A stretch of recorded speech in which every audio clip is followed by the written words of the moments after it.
Welcome to Influential Entrepreneurs, bringing you interviews with elite business leaders and experts, sharing tips and strategies for elevating your business to the next level. Here's your host, Mike Saunders.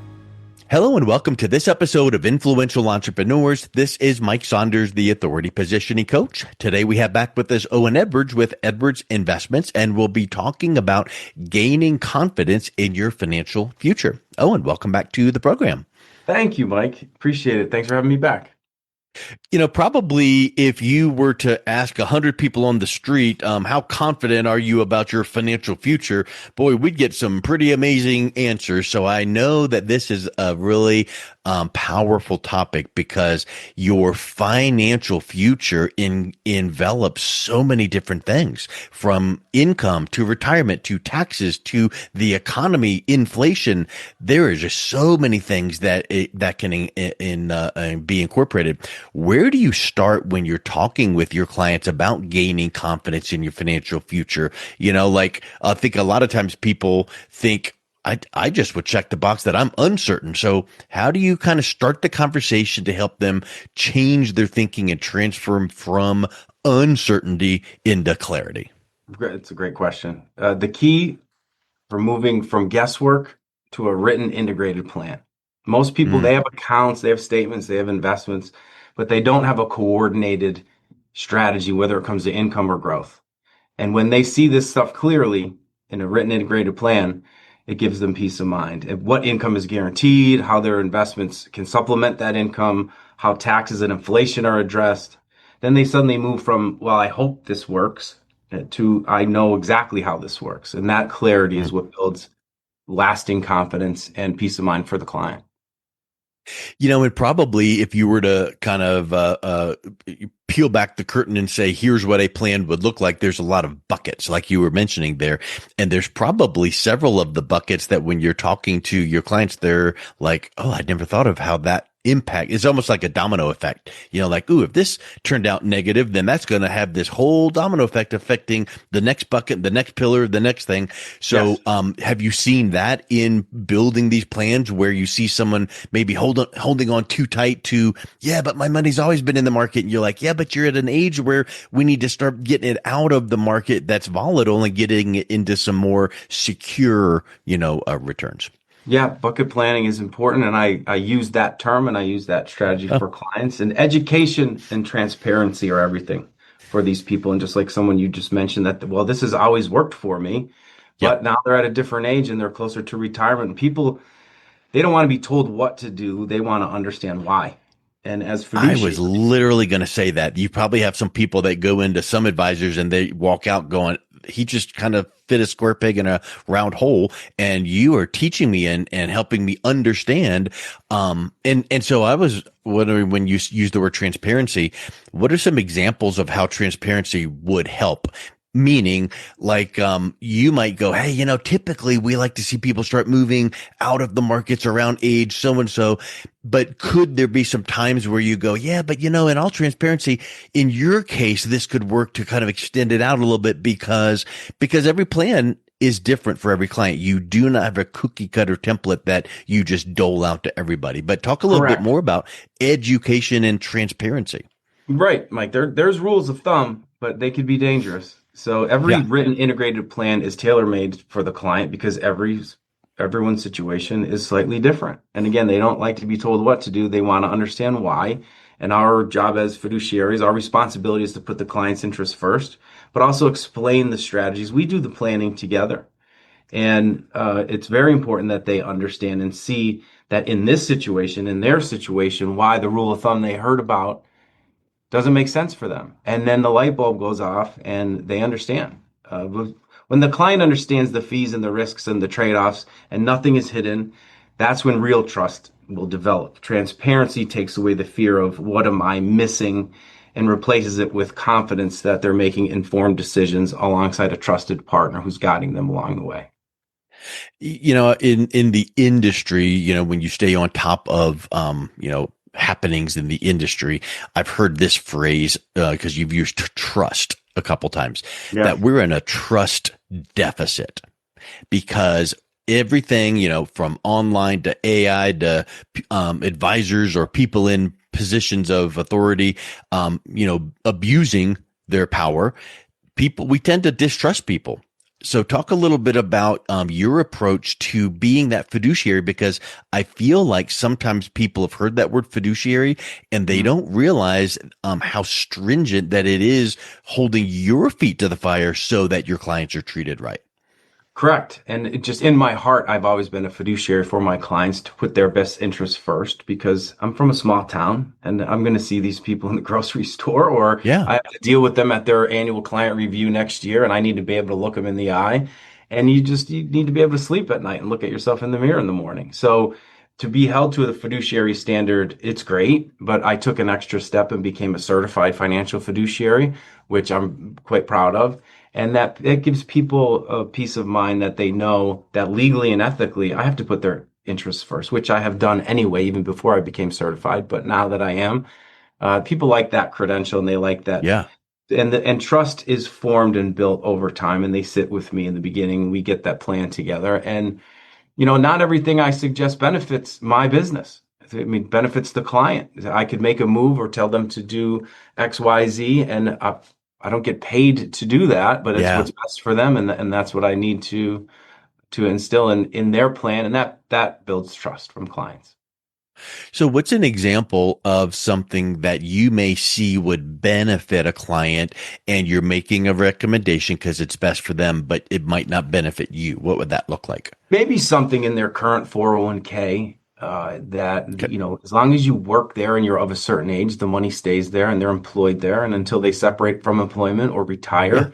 And I'm happy to help people rebalance and make sure they're getting the most out of their current plan that is at their company, that I really have nothing to do with, other than the holistic planning that I'm providing for them, and to make sure that when retirement comes, whether it's 10 years or 25 years from now, that they got the most out of that plan while they had it. Yeah. And there's probably also some types of financial products that might benefit them that doesn't really benefit you per se, because I think in the industry gets a black eye when they realize that, oh, you were only pushing this because it benefited you personally or you as a company. Correct. So that fiduciary is where that ties in. And there are legalities that, if you cross that line, it comes down on Owen Edwards. And so not only do you care and you see people as humans and want to do the right thing, but there's a standard that you're held to. So I think that's really good to bring clarity to that word fiduciary. So that's really, really powerful. So when someone is thinking about, okay, now I want that written plan, I want something, in place. How can someone assess if they're really ready for retirement beyond just, Yeah. I think I'm good because I've got X number of dollars in the bank? You got it. I mean, it's not just about the size of the nest Yeah. egg. It's about the confidence in the plan. And Hmm. someone is truly prepared if they have their essential expenses covered by a reliable income. There's peace of mind right there. And then their portfolio is stress tested. We do that against market downturns, inflation, and longevity, just to make sure that if and when the worst happens, that they're prepared for it, and that we've been Yeah. there and done that.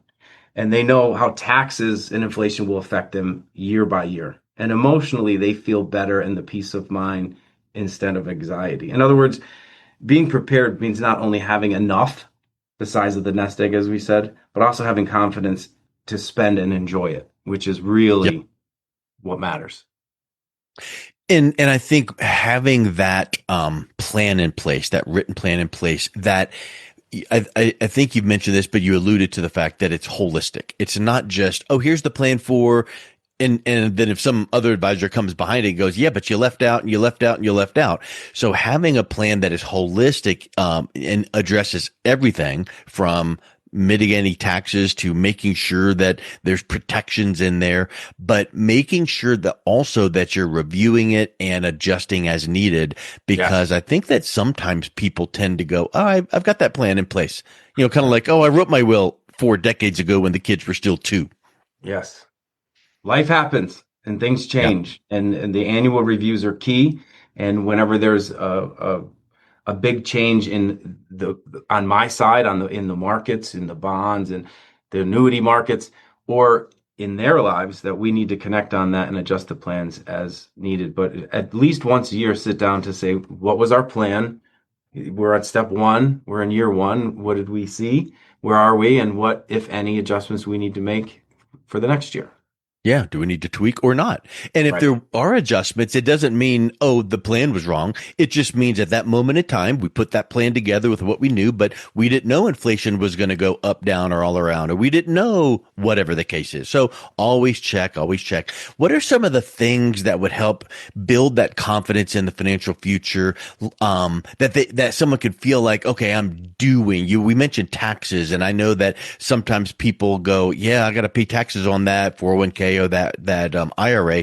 Do you ever see the need to look at the possibility of a Roth conversion? When does that come up as a possibility? It's always a possibility, and you always need to look at it. It may not be the right fit that year, Yeah. but there is a thing called required minimum distributions, which Mm. Uncle Sam is tapping his foot because these accounts are tax deferred. They're not tax free. So when you reach a certain age, you have to take a minimum out. And some people don't need it and don't want it, but there are severe penalties if you don't. Yeah. And if you have the time towards the end of each year, when you have an idea of what your income is going to be, there are opportunities for tax efficient Roth conversions. And the reason that's key is because the Roth is still a qualified account. It's an IRA, but it's the only qualified account that does not have required minimum distributions. And Yeah. it doesn't have any taxes.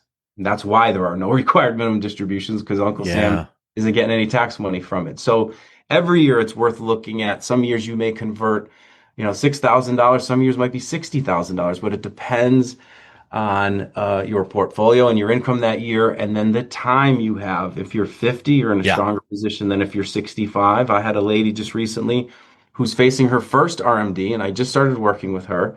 And her first RMD is this year, and it's sizable, and it's going to throw her because it affects your taxes on Social Security. And Mhm. and she lives in Montana, which taxes Social Security at the federal level, but even worse.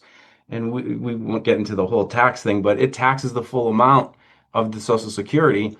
Her required minimum distribution is going to make all of her Social Security taxable. So what can she do now? Roth conversions aren't don't make the most sense for her because she's right up against the RMD.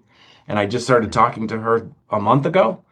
If I had started planning with her 10 years ago, she would not be in this position. Yeah. And again, it gets back to what we've said several times. You don't have one plan that you just dole out to everybody. Everyone's different. Everyone has nuances. Everyone has goals or age limitations or whatever Yes. the case is. So let's see what that plan should look like. So when you're looking at working with a client and you're thinking about that financial future, what are some of the strategies that you're, kind of watching to see if it would fit in? We've talked about RMDs and Yes. Roth conversions, but what other strategies could help retirees feel secure about their retirement? A few that stand out. You mentioned it before, bucket planning. I call it Yeah. that, and that's what a lot of people call it. You have your short term, you have your midterm, and you have your long term income sources so that you're never forced to sell in a bad market, or you're never put in a position where you can't get out of it. You're ready for it. Tax diversification, balancing pre-tax and Roth and taxable accounts to keep more income after taxes, because it's not what you earn, it's what you keep. Yeah. Healthcare and contingency planning, having a plan for medical or long-term care costs so that surprises don't derail your whole retirement, because one incident, if you weren't ready for it, can really cause a burden. And periodic reviews, we talked about that, updating the plan regularly to adjust for life changes, markets, or tax law shifts. I mean, I check in with my clients regularly. We sit down once a year. But when major events happen on my side or their side, we bring them to each other. And I tell my clients, hey, if something major happens in your life, if there's an expense that you didn't anticipate, or a special needs situation, that you bring it to me and we adjust the plan and we button it up right then and there. And at worst, it comes up in the annual review. But these Yeah. strategies, they're not just about chasing the highest return or about products. They're about creating peace of mind. When people feel secure that their plan is working, they can finally focus on what retirement should be about. And that's family and travel and experiences and living the life Yes. they've worked so hard for. I think it's like these transitions and periods. You start off and you're like trying to grow, and then Yes. you try to get to a certain age where it's like, okay, you probably need to shift out of growth into kind of maintaining and security and let's not lose money. And then you get to the point we're talking about right here, where it's like when you have this plan in place and it's been dialed in and working great, getting that confidence for your retirement just gives you that deep peace of mind, and you don't need to fear turning the news on to hear about the markets or opening your retirement portfolio statements going, oh my goodness, I can't believe, because you've got everything dialed in, and that gives you quality of life. It gives you longevity and all of those things. And I think that that's such a huge gift that, people like you might think, oh, I'm helping people with their retirement. But in reality, you're helping people with their overall outlook and perspective on life too. Correct. The quality of life and peace of mind leads to that. And I enjoy bringing that peace of mind to them. Again, with people, they bring me all these statements and they have accounts here or there. They don't know if they have enough. They don't know about sequence of returns or income and taxes, and to provide them with the plan is truly a pleasure when you see the weight lifted from them and they feel confident in that. And as the years go by, when something happens, when I've had a client for a long time and something major happens in the market, they know they're ready for it. And said, Yes. remember we talked about this? We stress tested Right. for this, and here's where we make the shift. And Yep. they say, yeah, man, thank you. Yep, because then you're not making a decision under duress. You had planned for it to, like, okay, if this happens, we're going to go ahead and go this direction, and then you bring it back up like, okay, it's time to make that shift. Okay, Yes. versus, oh my word, the sky's falling. We need to run and make some plans, and then you feel frantic. So what a huge gift that is for your clients at Owen. And if someone is interested in reaching out, connecting with you, what's the best way they can do that? Well, I do have a website, and they could go on there, and my contact information is in there. And my website is edwardsinvestments.com. One word, my last name, Edwards, and the word investments with an S.com. Or they could email me directly. I'm happy to do that too. And my email address is my first name, Owen, Owen, at edwardsinvestments.com. Excellent. Well, thank you so much for coming back on. It's been a real pleasure chatting with you again. Thanks again, Mike. Thanks for having me back anytime. Appreciate it.